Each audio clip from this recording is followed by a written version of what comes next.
सर्वप्रथम 2 वर्ष 11 महीना 18 दिन में भारतीय संविधान तैयार हुआ और प्रथम में 22 भाग, संविधान का कितना भाग था? 22 भाग।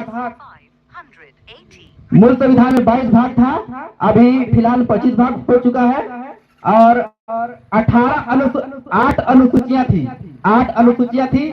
फिलहाल में 12 अनुसूचियां हो गई है और अनुच्छेद 395 था मूल संविधान में, अभी 448 अनुच्छेद हो गए हैं।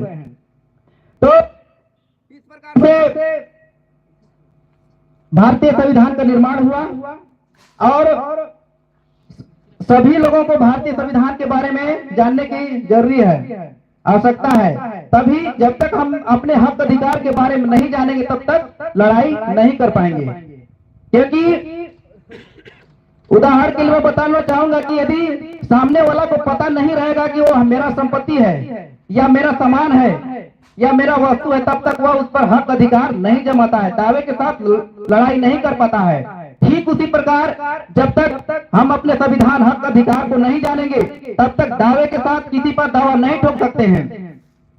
ठीक वैसे ही आज हमारा आदिवासी समाज का भी हाल है, क्योंकि संविधान में सबसे ज्यादा आदिवासियों को हक अधिकार मिला हुआ है, लेकिन जानकारी के अभाव में ले नहीं पा रहे हैं।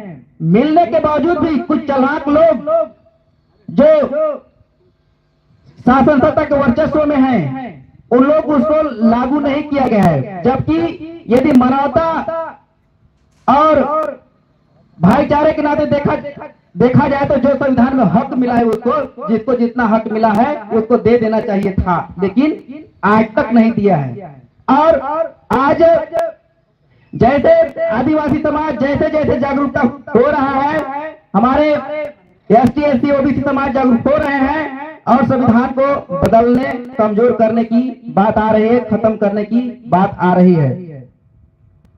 तो संविधान को हम लोग को जानना ही होगा, तभी हम लोग अपने हक अधिकार के लिए लड़ पाएंगे। जानकारी के लिए मैं थोड़ा सा संक्षिप्त और ज्यादा नहीं 2 मिनट और समय लूंगा। संविधान के भाग 1 में है संघ और उसके क्षेत्र।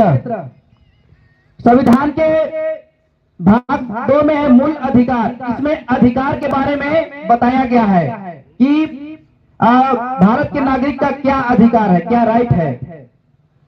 भाग 3 में है भाग 3 में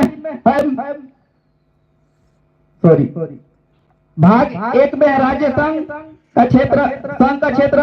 भाग 2 में है मूल अधिकार और भाग 3 में है नागरिकता और भाग 4 में है नीति निर्देशक तत्व और 4 में है मूल कर्तव्य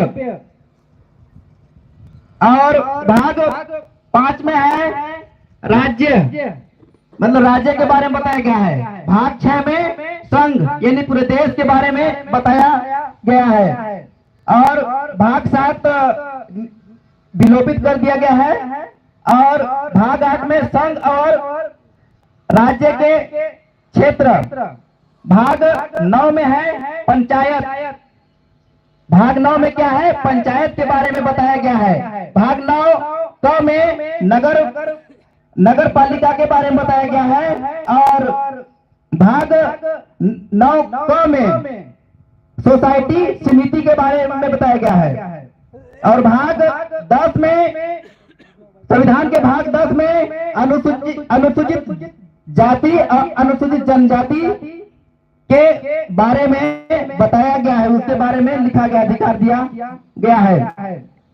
और भाग 11 में संघ और राज्य के बीच संबंध, संघ और राज्य के बीच में क्या संबंध होगा, इसके बारे में बताया गया है। भाग 12 में वित्त, संपत्ति, संविदाएं एवं वाद के संबंध में बताया गया है और भाग 13 में